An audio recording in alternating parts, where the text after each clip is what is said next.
नमस्कार दोस्तों, मैं आपका ज्योतिष मित्र पंडित दुर्गेश मिश्रा आपका अपने चैनल सत्य मार्ग में हार्दिक स्वागत करता हूं। दोस्तों, आज का यह ज्योतिष का कार्यक्रम आप लोगों के लिए यानी कि वृषभ राशि वाले जातकों के लिए बहुत ही खास और विशेष कार्यक्रम होने वाला है। भूमिपुत्र मंगल अपने नीच राशि कर्क राशि में रहते हुए बीते 7 नवंबर 2024 को मार्गी से वक्री हो चुके हैं और 24 फरवरी 2025 तक वक्री अवस्था में ही गोचर करते हुए आपको प्रभावित करेंगे। तो ऐसे में वृषभ राशि वाले जातकों के लिए सेनापति मंगल का अपने नीच राशि में वक्री गोचर करना क्या प्रभाव लेकर के आया है, मंगल का यह वक्री गोचर आपके लिए कितना लाभकारी रहेगा, इस वीडियो में विस्तार पूर्वक चर्चा करेंगे और साथ ही साथ वीडियो के अंत में एक अचूक उपाय भी बताएंगे जिसे करके आप मंगल के इस वक्री गोचर को अपने अनुकूल बना सकते हैं।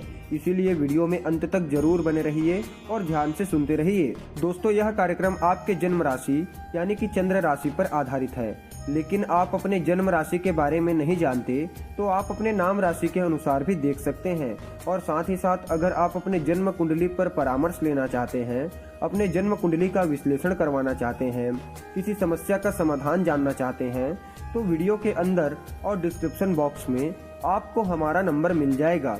आप डायरेक्ट फोन कॉल के थ्रू या फिर व्हाट्सएप के माध्यम से हमसे परामर्श ले सकते हैं। आइए अब विस्तार पूर्वक आपके राशि फल के बारे में चर्चा करते हैं। दोस्तों, अब देखा जाए तो आप सभी वृषभ राशि वाले जातकों के लिए सेनापति मंगल आपकी राशि से तीसरे भाव में गोचर कर रहे हैं और वहीं पर मार्गी हुए हैं, यानी कि आपके दूसरे भाव की तरफ उनकी जाने की टेंडेंसी है।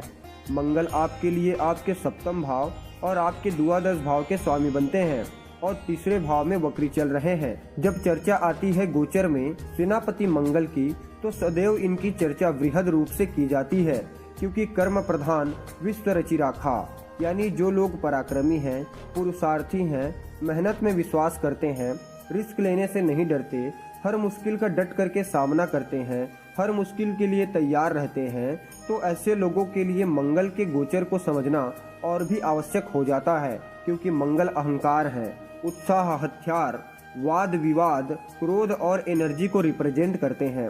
इसीलिए जब जन्म कुंडली में सेनापति मंगल बलवान अवस्था में होते हैं तो ऐसा व्यक्ति बड़ा ही साहसी, निडर और पराक्रमी स्वभाव का होता है, हर स्थिति को डट करके सामना करने वाला होता है।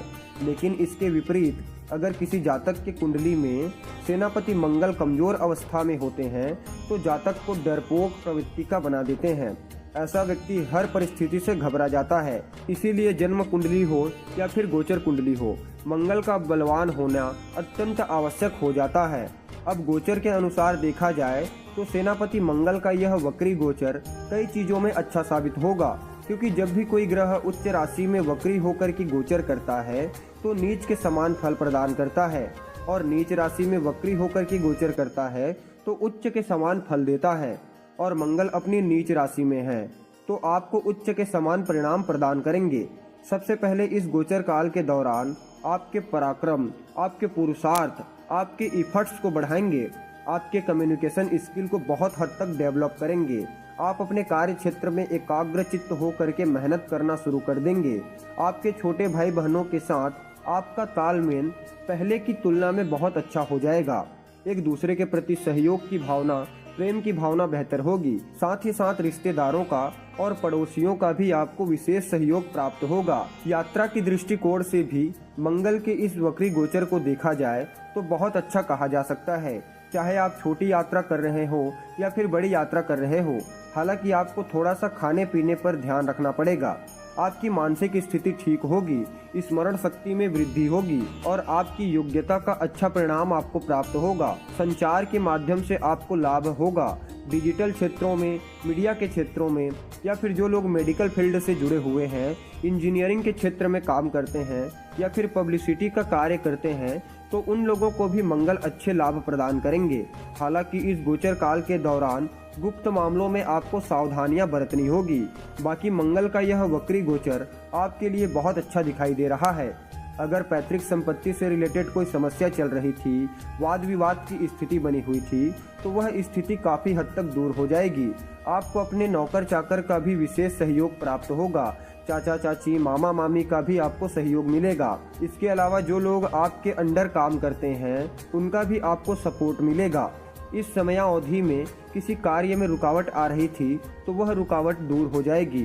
अगर आप अपने पिता के साथ जुड़ करके कारोबार करते हैं, अपने पिता का बिजनेस संभालते हैं, तो उसमें भी मंगल कई अवसर प्रदान करेंगे। कंपटीशन के क्षेत्र में तो कहना ही नहीं, चाहे आप एक कर्मचारी हो, व्यापारी हो या फिर विद्यार्थी हो, सेनापति मंगल की कृपा से प्रतियोगी परीक्षा में कंपटीशन के क्षेत्र में आपको बहुत अच्छे सफलता की प्राप्ति होगी। इसके अलावा अगर आप अपने बिजनेस व्यापार के लिए लोन लेने के बारे में सोच रहे थे तो इस गोचर काल के दरमियान आप ले सकते हैं। घर बनाने के लिए लोन लेना चाहते थे, कोई गाड़ी खरीदना चाहते थे या फिर किसी भी प्रकार का कोई लोन लेना चाहते थे या फिर भूमि से रिलेटेड कोई काम करना चाहते थे तो आप आराम से कर सकते हैं, क्योंकि सेनापति मंगल भूमि के कारक ग्रह हैं। तो आप निसंकोच होकर के भूमि से रिलेटेड काम कर सकते हैं। अब देखा जाए तो मंगल के पास 3 विशेष दृष्टियां हैं। जहां होते हैं वहां से चौथी दृष्टि, 7वीं दृष्टि और 8वीं दृष्टि। अब आपके लिए तीसरे घर में है तो चौथी दृष्टि आपके छठे घर पर, 7वीं दृष्टि आपके 9वें घर पर और 8वीं दृष्टि आपके 10वें घर पर पड़ रही है। तो जो लोग मेडिकल के क्षेत्र से जुड़े हुए हैं, इंजीनियरिंग के क्षेत्र से जुड़े हुए हैं, तो आपको अवश्य ही लाभ प्राप्त होगा। साथ ही साथ जो लोग रिसर्च फील्ड से जुड़े हुए हैं उन्हें भी कुछ विशेष उपलब्धियां हासिल होने वाली है। मामा पक्ष की आर्थिक स्थिति बेहतर होगी और कहीं न कहीं आपको अपने वरिष्ठ जनों का, अपने पिता, अपने गुरुजनों का विशेष आशीर्वाद प्राप्त होगा। इस गोचर काल के दौरान आप दान धर्म का काम कर सकते हैं, अध्यात्म से जुड़ सकते हैं, किसी शुभ कार्य में सम्मिलित हो सकते हैं, दान देने की प्रवृत्ति बढ़ेगी। उच्च शिक्षा ग्रहण करने के लिए बाहर जाना चाहते हैं, विदेश जाना चाहते हैं तो भी कुछ नए मौके प्राप्त होंगे। कानूनी वाद से आपको लाभ होगा और आपके स्वभाव में निर्मलता आएगी और आपके लिए निर्मलता अट्रैक्शन की तरह काम करेगी। बाकी करियर में ग्रोथ और उन्नति देखने को मिलेगी। साथ ही साथ मान सम्मान, पद प्रतिष्ठा में भी वृद्धि होगी। यानी कुल मिलाकर के देखा जाए तो यह समय आपके पक्ष में दिखाई दे रहा है। आपको समय का भरपूर लाभ उठाना चाहिए। अगर बात करें उपाय के बारे में तो इस गोचर काल के दौरान आपको नित्य हनुमान चालीसा का पाठ करना चाहिए, उगते सूरज को जल देना चाहिए। इससे मंगल का वक्री गोचर आपके अनुकूल साबित होगा। तो मित्रों, उम्मीद करते हैं वीडियो आपको अच्छी लगी होगी। आज की वीडियो में बस इतना ही। फिर मिलते हैं किसी नई जानकारी के साथ। तब तक के लिए नमस्कार, जय श्री कृष्णा, राधे राधे।